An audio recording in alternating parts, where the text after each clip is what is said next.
요즘에는 가정에서 애완견을 키우는 분들이 많습니다. 외국에서는 작은 애완견들이 고급 승용차에 태워져서 전용 미장원을 들락거립니다.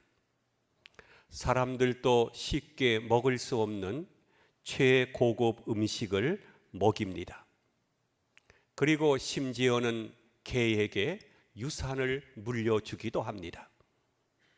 그러나 아무리 그렇게 식사 대접을 해도 들판을 마음껏 뛰놀 수 있는 시골의 개처럼 팔자가 좋은 개는 없을 것입니다.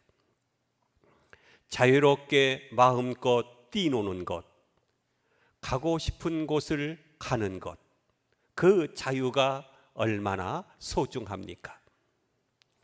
애완견을 키우는 분들을 보면 개를 우애한다고 하지만 사실은 자기를 우애하고 있는 것입니다.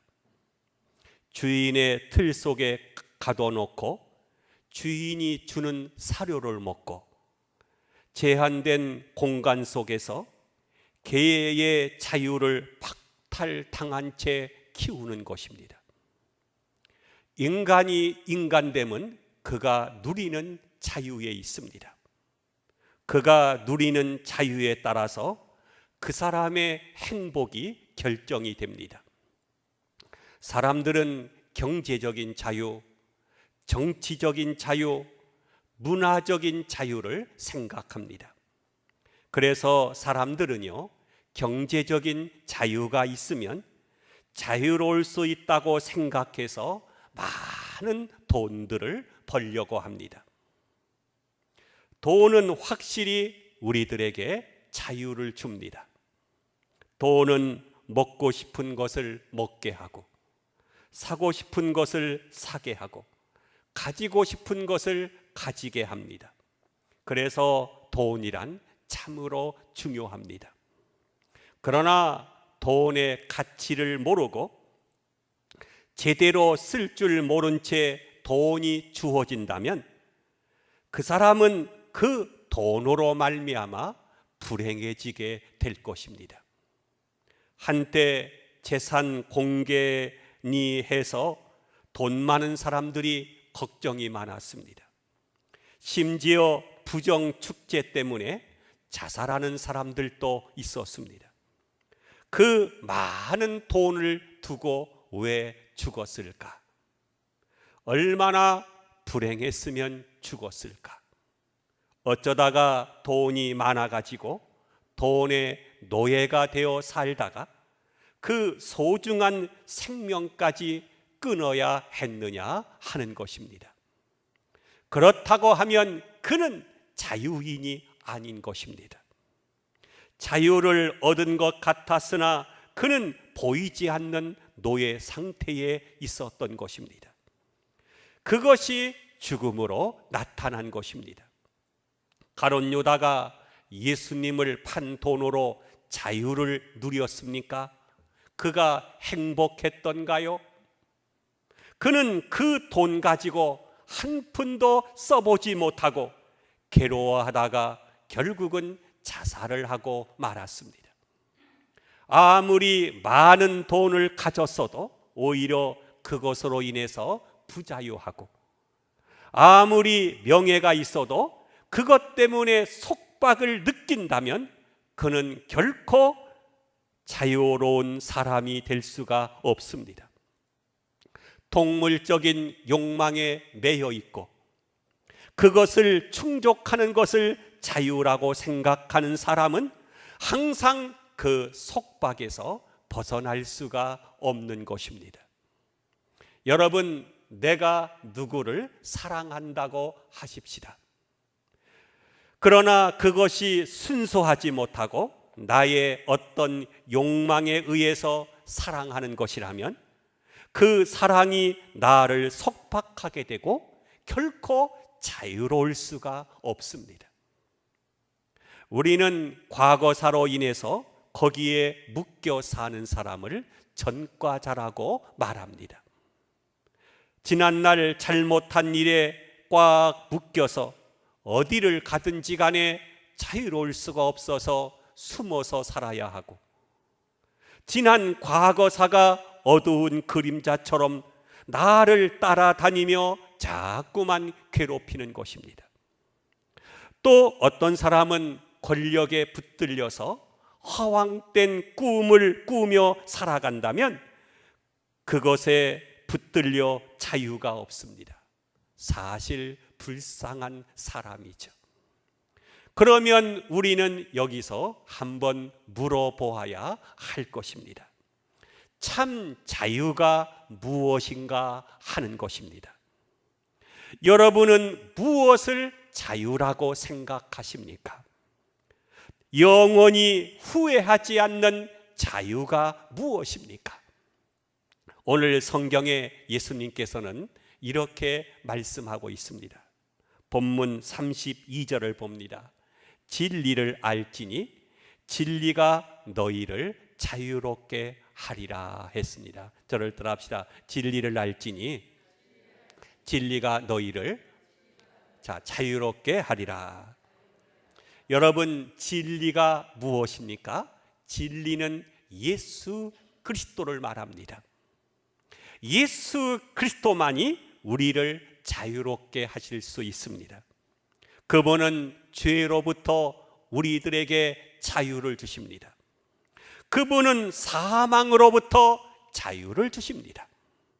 그분은 모든 두려움으로부터 우리들에게 자유를 주십니다. 참 자유란 진리가 되시는 예수 그리스도께서 주시는 자유입니다. 돈이 주는 자유는 허무이고 건강이 주는 자유는 무상입니다. 결국 병들고 죽을 것이므로 세상이 주는 자유는 한계성이 있지만 진리가 주는 자유는 영원한 것입니다. 그래서 세상의 온갖 부귀영화를 누린 솔로몬 왕은 헛되고 헛되다, 해 아래 있는 모든 것이 헛되도다 라고 말했습니다. 은혜 안에 있고 믿음 안에 있을 때만이 진정한 자유를 누릴 수가 있는 것입니다. 예수님께서 진리가 너희를 자유롭게 한다고 하니까 유대인들이 뭐라고 대답했습니까? 33절을 보겠습니다. 그들이 대답하되 우리가 아브라함의 자손이라 남의 종 된 적이 없거늘 어찌하여 우리가 자유롭게 되리라 하느냐. 이 당시에는 신분이 둘이 있었는데 하나는 자유인이고 또 하나는 노예였습니다. 그래서 유대인들은 우리가 아브라함의 자손이요 자유인인데 이 무엇이 또 우리를 자유롭게 하느냐고 물은 것입니다. 답답할 정도로 예수님과 대화가 통하지 않는 사람입니다. 자신들이 지금 죄의 노예가 되고 율법의 노예가 되고 세상의 노예, 사망의 노예가 되었는데 종이 되었다고 하는 것을 모르고 살고 있는 것입니다. 이것은 마치 개가 쇠사슬에 묶여 있으면서 아무런 불편을 못 느끼는 것과 같습니다. 오늘은 8.15 기념 광복 주일입니다. 우리는 과거 일제하에 있을 때를 생각해 보면서 자유의 개념을 정리해 보도록 하겠습니다. 일제 말기에 일본인들은 우리나라의 문화를 말살시키려고 했습니다. 그리고 민족의 혼을 완전히 없애려고 했습니다. 그 방법 중에 하나로 종교 탄압을 하기 시작했는데 그 중에 교회를 탄압하고 교회를 완전히 말살시키려고 했습니다. 그래서 교회를 핍박하기 위한 구실로 신사참배를 강요했습니다. 하나님을 믿는 사람들이 여기에 절하지 않을 것을 알고 동네마다 일본 신사를 만들어 놓고 그 앞에 절을 하라고 강요했습니다. 신앙이 독실한 목사님이나 성도들은 이것을 절대 거부하고 반대하며 우상에게 절할 수 없다고 했습니다. 그러자 끌고 가서 끔찍한 고문을 하고 매질을 하고 감옥에 가둬 순교하게 했습니다. 그뿐만 아니라 가족들의 재산까지 몰수하는 등 그 행태가 대단했습니다. 이 당시 많은 분들이 순교하면서 한국 기독교사는 피로 물들었습니다. 그런데 문제가 여기에 있습니다. 그들은 비록 끌려가서 고문을 받고 매를 맞고 감옥에 갇혔지만 마음은 자유했습니다. 아무도 빼앗을 수 없는 자유를 그들은 누렸습니다. 그러나 그 반대의 경우도 있었습니다. 가족을 생각하고 자기 목숨을 생각하고 세상의 욕망과 유익을 생각하면서 신사참배를 한 성직자와 성도도 있었습니다. 배신, 즉 배교를 한 것입니다. 어떤 성직자는 신사참배는 종교의식이 아니고 국민의례라고 하면서 적당히 넘어가며 신앙을 굽히고 말았습니다. 부끄러운 일입니다. 이때 신사참배한 성직자들은 지금까지 마음 아파하며 살고 있습니다. 제가 아는 목사님 한 분은 그때 꼭 순교했어야 하는데 어떤 이유에서든지 순교하지 못하고 신사 앞에 절을 해버리고 말았습니다. 그리고 나서 기운이 빠져 얼마 동안 목회를 하다가 해방이 되었습니다. 감옥에서 매를 맞고 고생하던 성도들, 신앙의 절개를 지킨 산 순교자들이 옥문을 열고 나와서 간증하고 부흥회를 인도하러 다니는데 변절한 목사님들은 몸둘 바를 몰랐습니다. 부끄럽기 짝이 없었습니다. 마침내 그 목사님은 자기를 알지 못하는 먼 타향에 가서 목회를 하며 눈물로 회개를 했습니다. 그러나 힘이 없었습니다. 신앙의 양심이 허락하지 않았기 때문입니다. 그래서 결심하기를 문둥병자와 남은 여생을 살면서 참회하며 살았습니다. 그러나 자기 마음속에 있는 어두운 그림자는 지울 수가 없었습니다. 보십시오. 한 번 배신하고 한 번 배교한 것이 평생 동안 그에게 어두운 그림자로 따라다니면서 그것의 노예가 되어 평생 동안 자유할 수가 없었던 것입니다. 여러분, 진정한 자유가 무엇입니까? 감옥 밖에 있다고 해서 자유한 것입니까? 참 자유가 무엇인지 우리는 새롭게 깨달아야 하겠습니다. 헤롯 왕은 세례 요한이 자기 죄를 책망한다고 끌어다가 죽였습니다.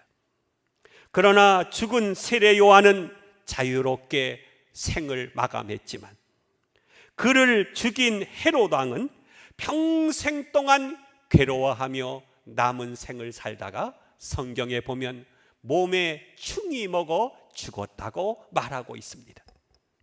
로마의 네로 황제는 사도 바울을 목베어 죽였습니다. 그러나 바울은 감옥에 갇혔을 때에 그곳에서 찬송을 불렀습니다.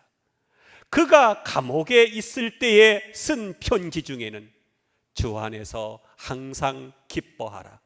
내가 다시 말하노니 기뻐하라. 내게 능력 주시는 자 안에서 내가 모든 것을 할 수 있느니라.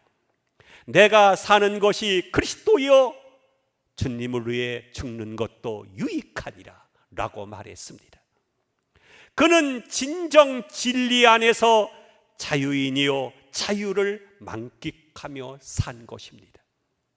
그러나 바울을 죽인 네로 황제는 양심의 가책과 고민에 빠져서 미치광이가 되어 미친 사람으로 살다가 죽었습니다.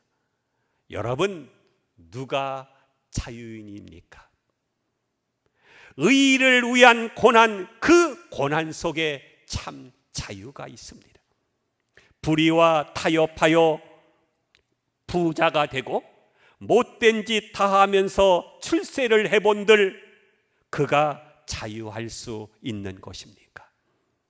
그 괴로움과 양심의 가책을 견디지 못해서 밤마다 술을 먹으며 그것을 잊으려고 사는 사람들을 생각하여 보십시오. 예수님께서 본문 34절에서 뭐라고 말씀했습니까? 예수께서 대답하시되 진실로 진실로 너희에게 이르노니 죄를 범하는 자마다 죄의 종이라 했습니다. 빚을 진 사람은 빚을 갚기 전에는 자유할 수가 없습니다. 마찬가지로 죄인도 죄 사함을 받기 전에는 자유할 수가 없습니다. 진리가 너희를 자유롭게 하리라. 예수 그리스도만이 우리를 자유롭게 할 수 있는 줄로 믿습니다. 또한 우리는 남을 미워하고서는 자유할 수가 없습니다.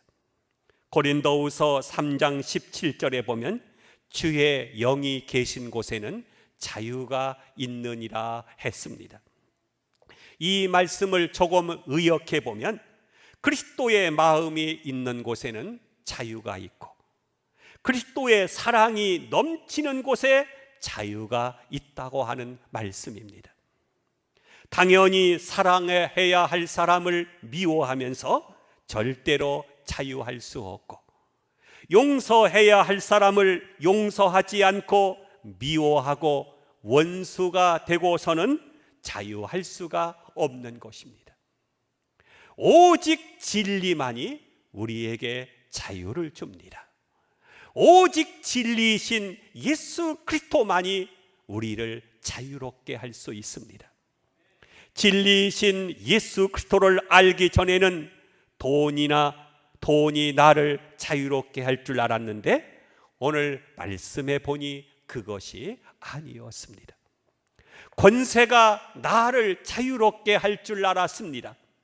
그러나 오늘날 알고 보니 그것이 아니었습니다. 오히려 그것에 노예가 되어 그것에 붙잡혀서 그것에 끌려가며 살아왔던 것입니다.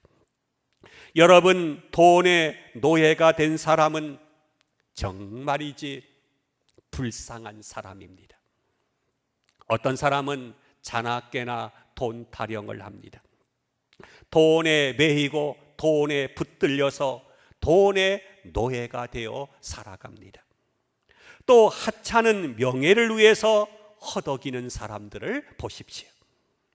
장관 후보자로 지명을 받게 되면 반드시 국회 청문회를 거쳐야 합니다.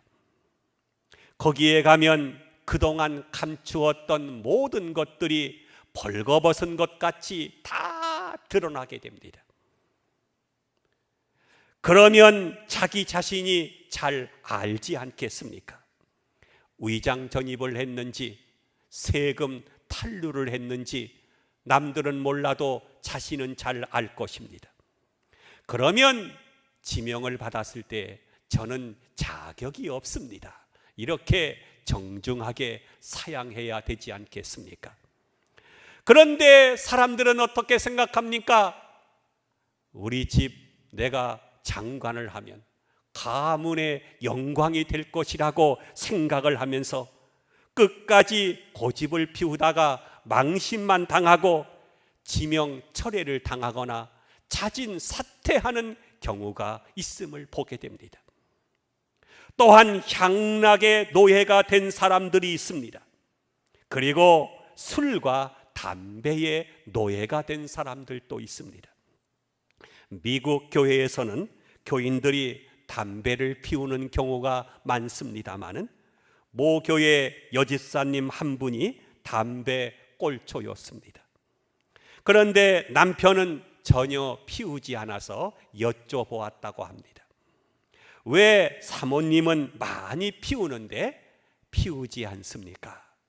그분의 대답은 창조주 하나님께서 고귀한 자유를 주셨는데 하찮은 담배에게 빼앗길 수 없다고 했습니다.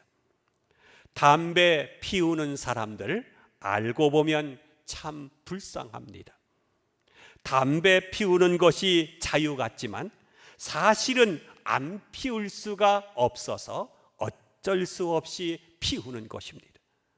사슬에 매여 있는 강아지와도 같습니다.